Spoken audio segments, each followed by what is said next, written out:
For all intents and purposes, the following recordings are fictional. If it wasn't, Gregory would be in a lot of trouble with the council. This is a real American wizard in a hypothetical wizarding world. Now let's turn our seeing stones and scry upon the orb. We're off to see the wizard, the wonderful wizard, the wonderful wizard. Say, cut it up, whiz, cut it up. Say, cut it up, whiz. Your aunties and animages, your dad's a dog. You just learned the true name for party, and the name is Greg. Hi, my name's Greg the Sorcerer. Welcome to Magic Orb, the only podcast for wizards by wizards, for magic users by magic users. We are here presenting to you from your scrying stones. Thank you all for tuning in, seeing through the orb. My name's Greg, as always. This week's been great. I've been working with a lot of gravitational magic, personally. I was trying to, as you all know, listeners, I've been trying to repair my wizard's tower. And I tried starting to use gravitational magic so it could be a little bit lighter, right? So I could have my unseen servants and my skeletons lift that up. It's been a process. I have found that the one biggest source of gravity is your mom. But no, it's been really good. It's been really good. I've been trying to buy a couple tomes to enhance my reduced gravity spells. I've been trying to find a couple artifacts that would enhance my inherent nature abilities, right? Gravity is nature-based, right? I hate that druids get druids get all of these powers from nature and they don't utilize the scientific method with them, right? Like wizards learn a bunch of different things and they understand the theory behind it. Druids truly are vibes based and they don't utilize it. They don't utilize the information that they could because they're just truly fully whacked out on the long bottom leaf every single day. They have squirrels gather it for them. Why would they not? I mean, it seems like a cool existence. Not me, though. I am a book learning. I'm a smart, intelligent man. I'm one of the most powerful mages in the realm. And I wouldn't want to give that up just to, hang out with bears and deer and vibe. I'm ambitious. I've got things to do, I've got things to do. I've got worlds to conquer eventually. I have a lichdom to inherit, right? I'm just really that guy, and y'all are trying to learn that. Y'all are learning that through the Magic Orb podcast. But enough from me. Let's get to your questions. I had a lot of ravens send a lot of questions my way. I'm picking black feathers out from all of my mailbox. They just keep coming left and right, and I love to see it. This first question is from Draku the Dreaded. Shouts out. I don't know if that's hair or fear, but we'll find out. Draku the Dreaded asks, any special spells or magical inventions that you're working on? It's a good question. Good question. Like I said, I have been working on gravitational magic in the past week. It takes a long time to, master certain spells. But when you start studying an area that you're not as familiar with, you can kind of invent some things out of your own naivete that a lot of masters had no idea, were not thinking of because they've been thinking about it in this one specific way. So I did recently have the inkling of an invention using gravitational pull. I had the idea of, instead of just reducing or increasing the gravity of an object, what if you attached a specific object's gravity to another object, right? So I use two stones, right? They weigh 15 tons each, right? If I attach their gravitational pull to the other stone, they smash into each other. Now, I do now have to go to the quarry to get a couple new stones because they did completely rip each other apart because they were moving so fast at each other. But nevertheless, cool new invention, right? You know, you attach that gravitational magic to each other. Man, I wonder. I'm really excited about what I should name that. What about Greg power? What about the Greg connection, the love connection? Let me know if you want to send a raven. Let me know what you think I should name this magical power of connecting the gravity of two different objects to each other. Seems like it could be fun. If you want to do it right, you can do it. You can do it like a certain amount. I think if I do it right, I can dial in how much the gravitational pull attaches to another object. So you could have it, if you attach it to like another stone and then a third stone, it could act like a slingshot where you're like rocketing towards the two. Woo! It'd be really cool. We call it Greg's slingshot, Greg sling, Greg shot. Someone could get a Greg shot right to the face. Man, it'd be fun. Be super fun. So that's one of the spells I'm working on. I do have a lot of spells kind of on the back burner, right? Some need time. The ritual needs time to accomplish. Some rituals, a lot of people don't realize how many rituals you can just have on the back burner, right? If you have a skeleton that you've trained to hum a certain phrase, you can have them humming, and like it's going to take, right? If you have like a 12-day ritual, but you don't want to spend all of your attention as the mage, right? It's going to take a lot longer, but you can, like, if you've got a skeleton that can hum hinga duga higa duga bum bo bo, it's going to be like 10 times less effective.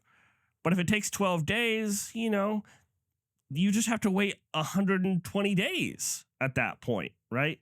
And you don't have to spend all that attention yourself. It's all about having these side rituals that you're setting up.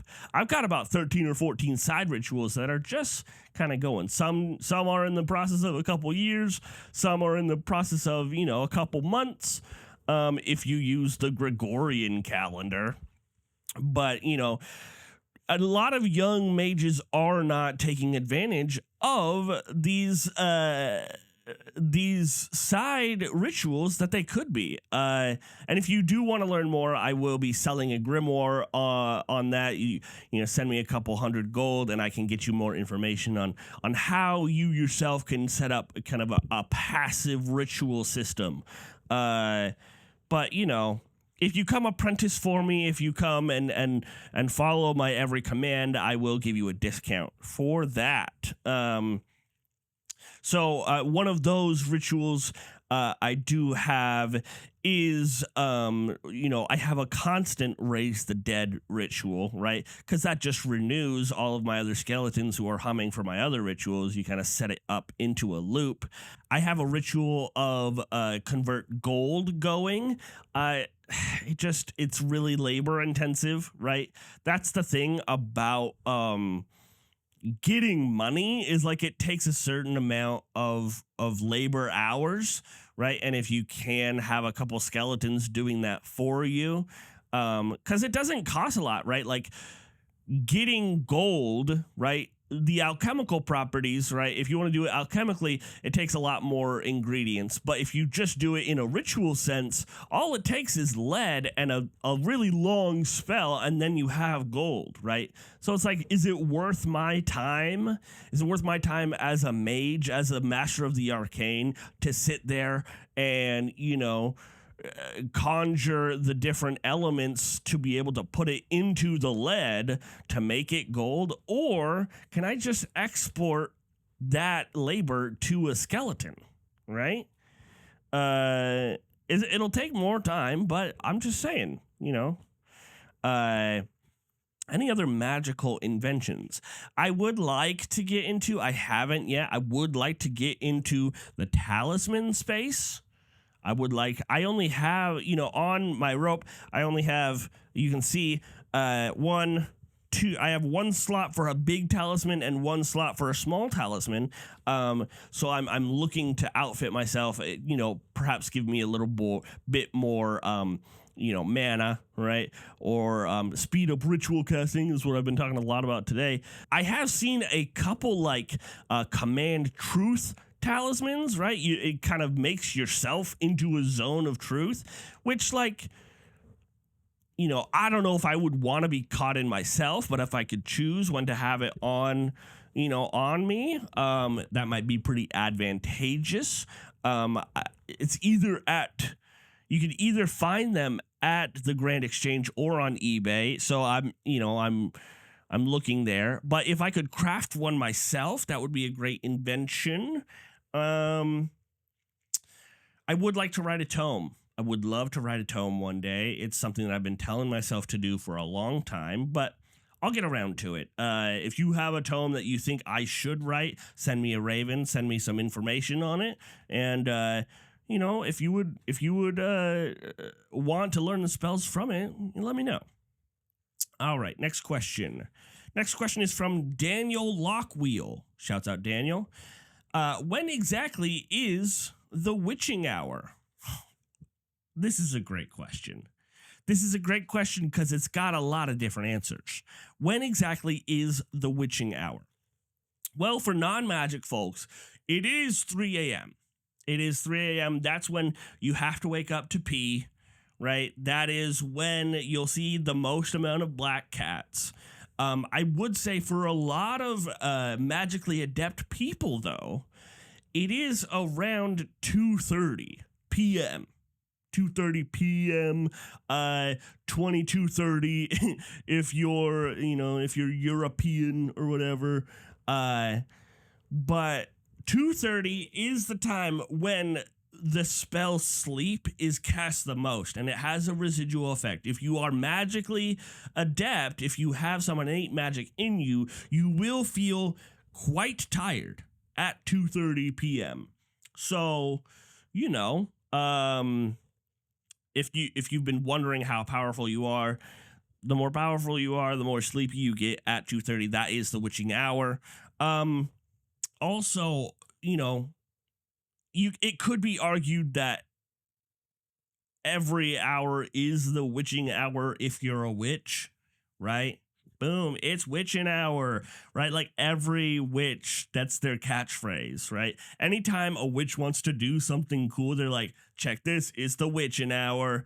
And it's like, dude, you became a witch like 2 weeks ago. Now every hour is the witching hour for you. You just learned how to do a hex, man. Like just because you want to go crazy at the club doesn't mean that it's the witching hour, right?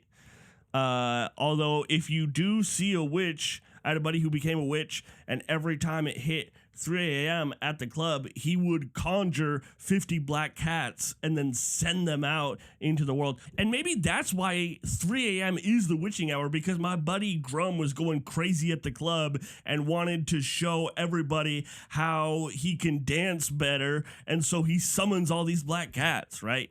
For non-magic people, it's just my buddy Grum going crazy, right? But there are other effects to the witching hour too, right? There are other effects of the witching hour. If you have a magical venereal disease, your pee does turn lime green. That's just a quick test, right? Wake up at 3 a.m., pee, and see, if you got done dirty, right? Tough. That's why you never do that. So yeah, the witching hour depends. But 3 a.m. is the general consensus for non-magic folks. 2:30 is for magically adept innate folks. Shouts out, Daniel. Next question. Next question is from Sore Bartholomew. Shouts out, Sore. How brittle are skeleton bones? Brittle as hell. I'll tell you what, man. Brittle as hellfire.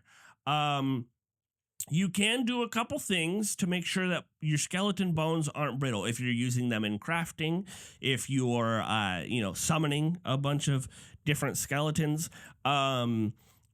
if you can soak them in some kind of ooze, they won't be as brittle. That's why oftentimes you see necromancers and they want their skeletal familiars to have a little bit of flesh on them because it keeps the bones a little more supple, right? You want supple bones. Everybody wants supple bones when you're conjuring a bunch of skeletons. But also, if you are doing any kind of magic where you want bones shards, if you wanna have an explosion of one of your familiars and you want to do the max amount of damage to whatever monster you're fighting, whatever human you're fighting, you want that skeleton as dry as possible. Put them in a kiln, right? Put that kiln up to 213 degrees Fahrenheit, and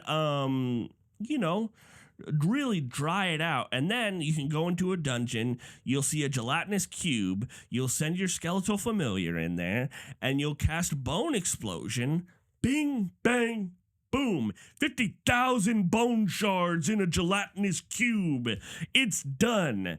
You just got rid of one huge monster that absorbs so many different types of attacks, all with one skeletal familiar, right? In a ritual that casts 30 minutes, okay? So it's a little bit of work, but, prep work is what mage, dumb, and magic is for. If you're not willing to put in the work, why are you learning spells? If you aren't prepared to prep, you might as well be a fighter. And I'll say it again. If you're not willing to prep, you might as well be it's just a fighter. Every other different group does a lot of prep. Rogues put poisons on, right? They lurk in the shadows, right? Paladins, they do have to pray to get that divine energy, right? Druids have to smoke a lot of longbottom leaf in order to talk to a bear or turn into a bear. One time, I was, going into a graveyard, and I was looking through all of these different caskets, raise dirt, open the casket, and there was a skeleton that was fully immersed in ectoplasm. I was like, okay, so this dude has been haunting for a while, but I took that skeleton, right? His soul could no longer return, but he never was. It was a restless soul. I took that skeleton out of the ectoplasm, and man, that skeleton could fly. And that's such a rare thing, right? And so I'm always on the hunt for a skeleton that's covered in ectoplasm because one, supple bones, supple bones, and two, they can fly because they've got some of that ghost energy in them, right? They're kind of like the ghosts from Middle Earth, right? They just like, woo, they go wherever they want, man. They're crazy. Those ghosts. I mean, like, if you want those kinds of ghosts, you do have to have an entire nation betray another nation and then be in debt to that nation, which, like, is so tough to navigate, to negotiate, right? Like, if you're dealing in world events that are that big, right, and you have all of these soldiers that are, like, cannot move on because their king made a bad decision, it's so hard to manipulate world leaders into that. I got out of that game 2 centuries ago, at least. I really miss Gilgamesh the Conqueror, though. He was a cool guy. Moving on. Next question is from Shuckle the Dram. Shouts out Shuckle. I don't know if you're a Pokemon, but that's your name. Shuckle asks, can a boogeyman actually infiltrate your dreams? Not mine. Not my dreams. The boogeyman is a creature. The boogeyman is real, and the boogeyman can do a lot of damage to non-magic folks. He's kind of a pest, honestly. But right, he really tries to infiltrate all of these non-magic folks with sleep paralysis. But the problem with the boogeyman is he often gets stuck when he casts sleep paralysis. He casts magic, right? As many monsters do, but he's not as adept as casting magic and then being able to do stuff after he casts. He really has to concentrate on it. So oftentimes, the boogeyman will cast sleep paralysis and then stand there in the shadows as like one of the person's memories, right? And all like a lot of these non-magic people have to do is get on Lexapro in order to get rid of the boogeyman.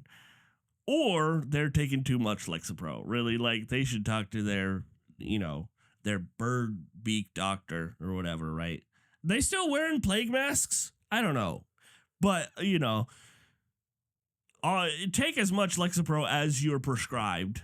That's what I'll say. If you're a non-magic person and you've been seeing the boogeyman.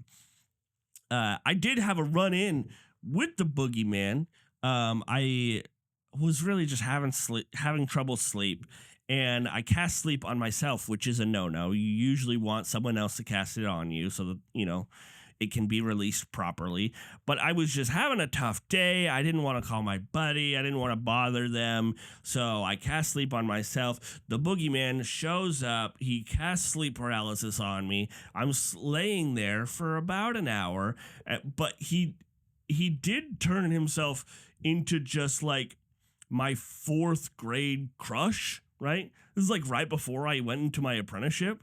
And, right, it's just this girl that I had a crush on saying, ha ha, you're Fart Simpson, ha ha, you're Fart Simpson, ha ha, you're Fart Simpson. And it was the worst night of my life, but like, that's all you do. That's all the boogeyman can do is just like, infect my soul with the painful memories of my past. He's so weak.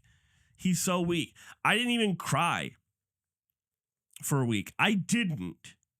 So the boogeyman sucks. If he wants to see me 1v1, not in my dreams, we can fight. He does. If he does reach you, he does have razors for fingers, so that sucks. But he sucks at casting magic, so if he doesn't cast sleep paralysis on you, all you gotta do is kick him in the nuts. So, shouts out Shuckle, that's your answer. They can infiltrate your dreams, but not as well. They're usually just a sleep paralysis shadow.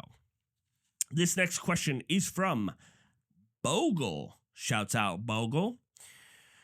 Question asks, suppose your magic stops working. Do you have a fallback plan? I do not have a fallback plan. I was put on this world to be a wizard. And if something were to happen to the magical forces, if there was a spell plague, if Mistra got herself locked up again, if there was a magic eater, I simply would do whatever I could to put myself in a magical stasis until that got let up. Of course, a magical stasis wouldn't work. I don't know, man. That's really tough. Because I would still need the elixir of life for quite a while. So, do I have I don't have a fallback. I really said when I started learning magic, I said burn the boats. But if I had to choose, if I had to decide what to go into, I don't know, maybe a barber. Barber seems fun. Maybe a line cook.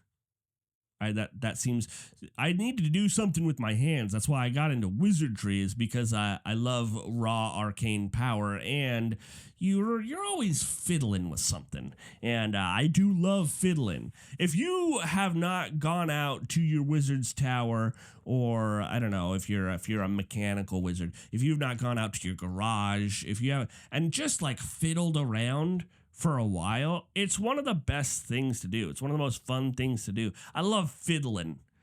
Do you love fiddling? I love fiddling, man. So any job, that's my fallback. If there's a job where I can fiddle for a while, not play the fiddle. I am very bad at musical instruments. I'm not no bard, right? I wouldn't play the fiddle, right? I can't play The Devil Went Down to Georgia on guitar or on the violin. But I do love fiddling.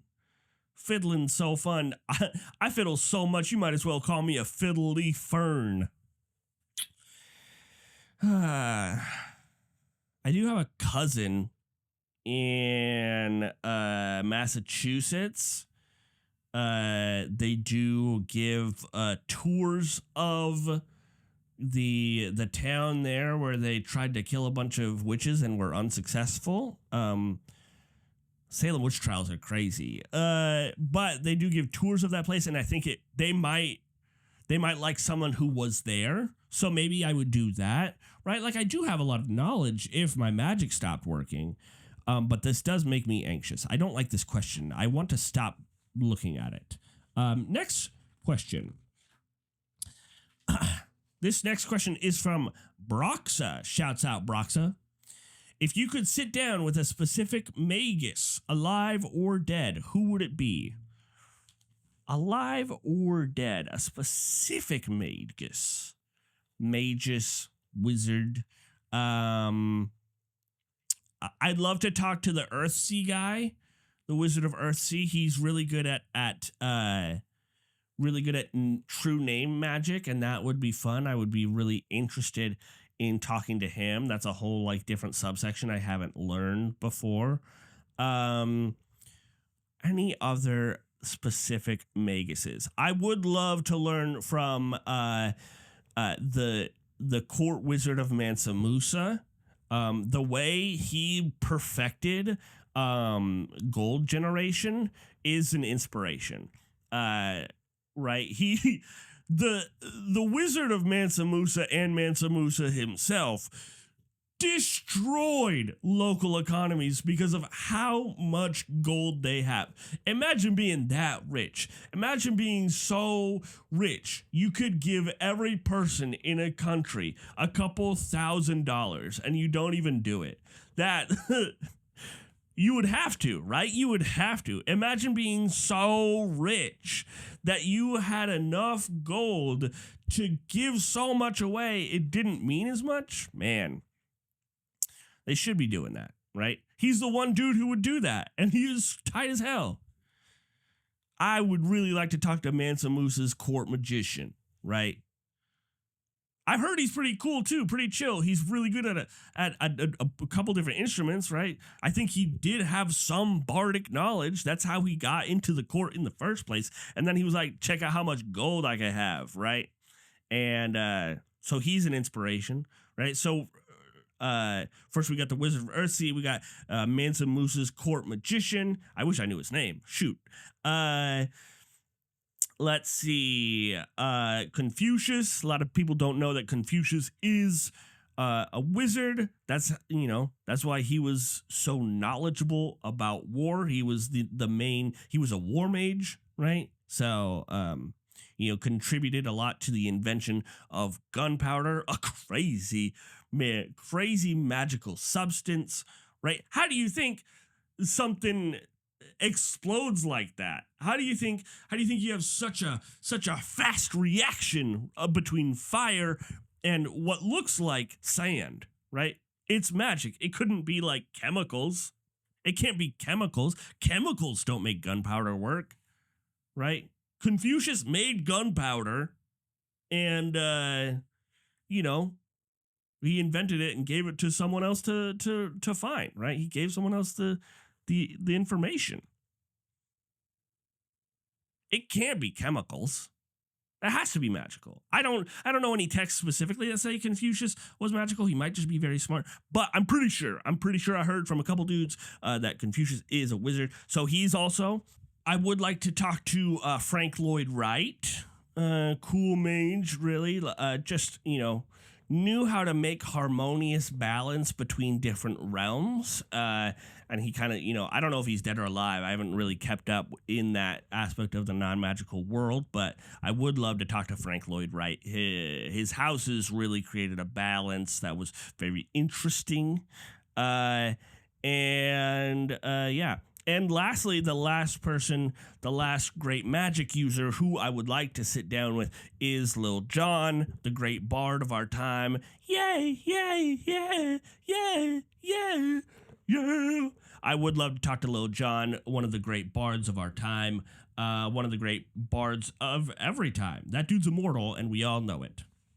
So thank you, Broxa. Those are the ones that I would like to sit down with. Wizard of Earthsea, the court magician of Mansa Musa, Confucius, Frank Lloyd Wright, and Lil Jon. Those are my 5. Shouts out. This next question is from Larold. Shouts out, Larold. How would your mentor see your success? Oh, he would hate it. He would hate that I'm talking to all of these other beautiful magical users. He would hate that I have my own wizard's tower. He would hate that I was messing around with gravitational magic. But here's the thing about my old archmage. Dude got himself trapped in the land between realms. So he can't do anything about it. I did not trap him there. He trapped himself there. That does mean he's not aging because he's in the land between realms. But I'm so glad he's not here anymore, right? The dude would say he's from Delaware. My old archmage would say he's from Delaware. 1, dude, you predate Delaware. 2, dude, Delaware doesn't actually exist. We all know that. We all know Delaware doesn't exist. It's not a real place. It's a place that people in North America have made up. They made it up. Delaware's not real. And my old archmage would say he's from Delaware to like try and give himself some credibility, but he was really just lying to people. He was lying to people. He was from Saskatchewan. Right? And he never wanted to admit that, right? If I was from Saskatchewan, I'd tell everybody, right? I would tell you guys where I'm from, but you might be able to find my true name if, I led you to my birth site, and I'm not telling you that because I know my true name, and I'm not telling any of you, all right? So he was a very powerful wizard. He was very, very smart, but really kind of a dick, right? And that's how a lot of mentorships are. I don't know if you've seen the non-magical projection, the story of the great drummer from Whiplash, right? What a great mentor. I think everybody should idolize what's going on there. My archmage, just constant compliments. I couldn't take it. I could tell every single one of those compliments was sarcastic. Right? I would have much rathered the teacher from Whiplash. Come on. Right? Your mentor is meant to belittle you so that you can rise up, so that you can rise from the ashes, right? I wanted a mentor like Whiplash. He tells you exactly how it is. It doesn't affect your psyche. And I can't accept compliments when they're real, okay? All right. Next question. Next question is from Grimpy. What is the most recent spell you've cast? I'm going to be honest, guys. This is going to be a little exposing. I'm going to be honest. The last spell I cast was Remove Defecation, right? I don't have, in my Wizard's Tower, I don't have indoor plumbing because why would I need it, right? All you have to do is cast Remove Defecation from your chamber pot, and you're fine. You're fine. I know that that's pretty old school. That's how all of the UK works. And like, I don't like the UK, but like some things, they do just work. And if you've got a wizard tower, right, and you don't have a fount of never-ending water that can, take away your waste immediately, that's just kind of how you have to do it. Just cast the spell, remove defecation, right? I don't know exactly where it goes because it's not a very powerful spell, so it can't be transporting it too far. I'm hoping it just finds other like material and then, takes that defecation to, a sewage tank or something nearby, right? I've got a really small plot of land. I've expanded it magically, but, maybe it's in a neighbor's house. It's not the spell I cast most often, but I do have to cast it 1, 2, 3 times a month, right? 3 at most times a month is how often I have to cast remove defecation. And is that because I don't poop enough or because, I let it build up?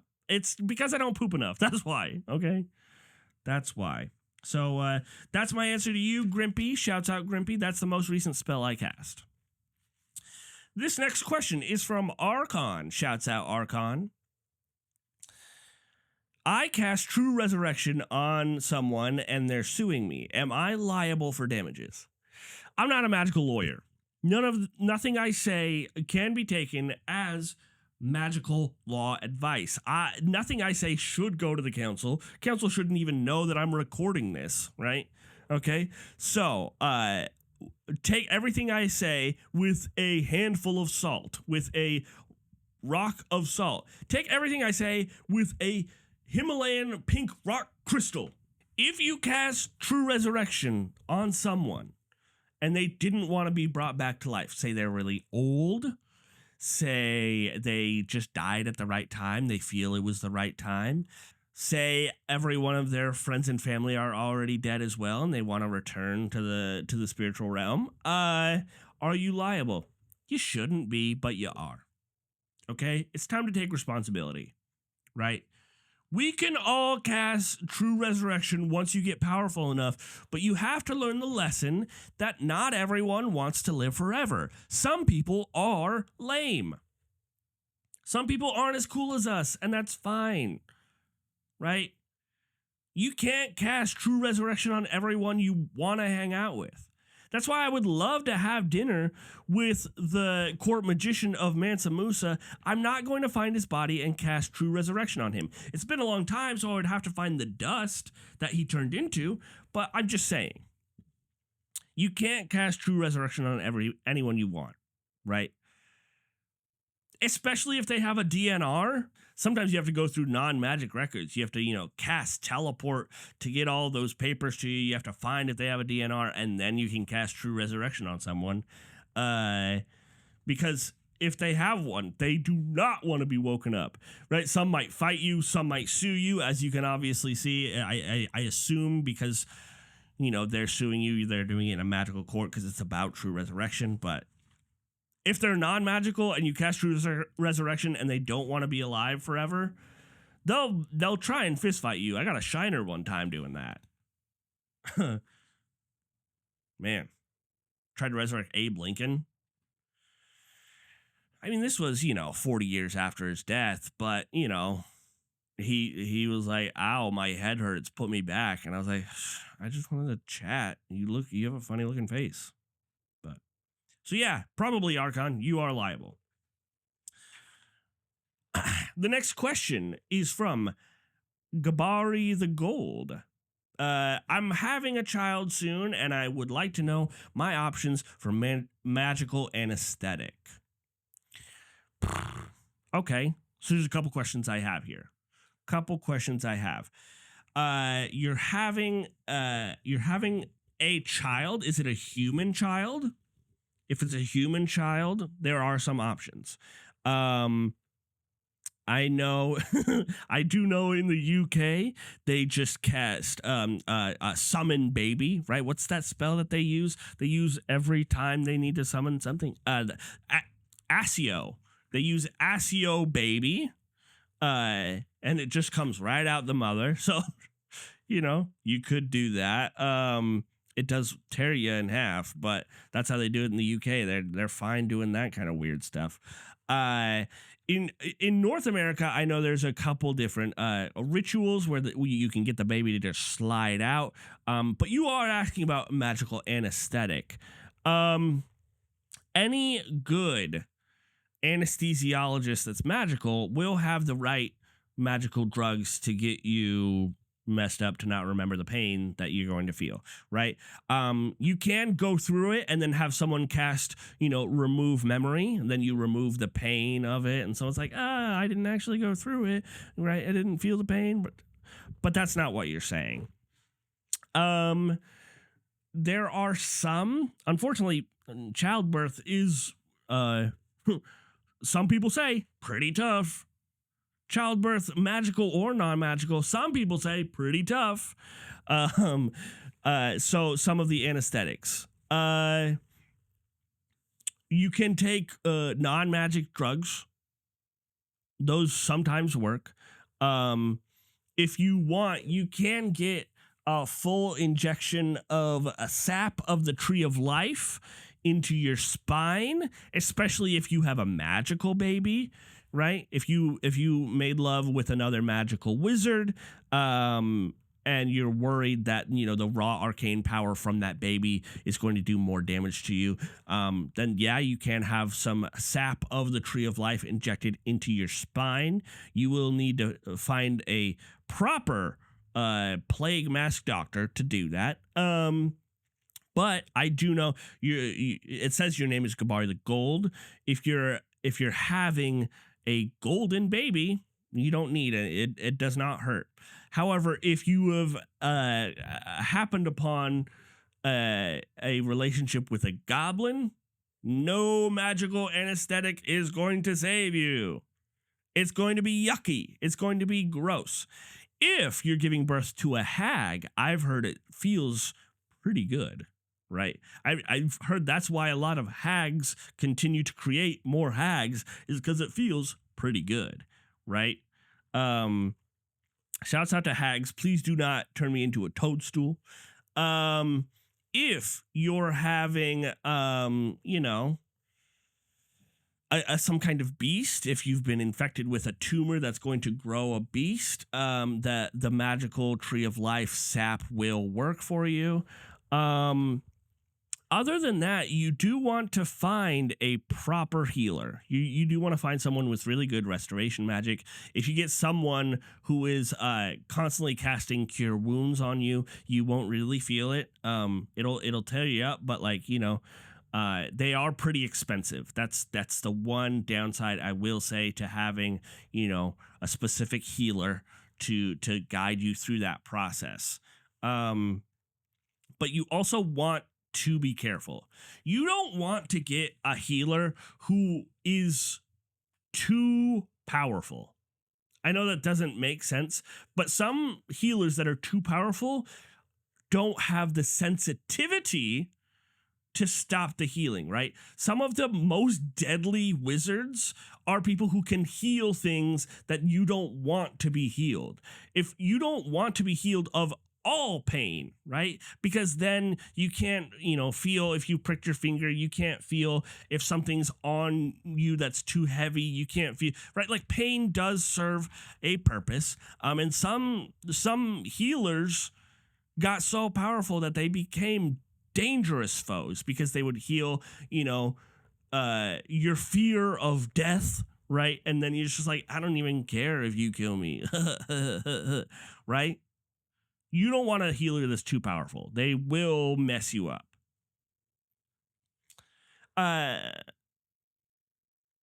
So you want to find a mid-range healer who will take away the pain. That's all for me. Thank you for tuning in to The Orb, the only podcast for wizards by wizards. Make sure you get some magical Tree of Life sap. Have a good night. Cast Fireball. Shadow Wizard Money Gang. We love casting spells. This song is sponsored by the Shadow Government. Legalize nuclear bombs. Swag Messiah.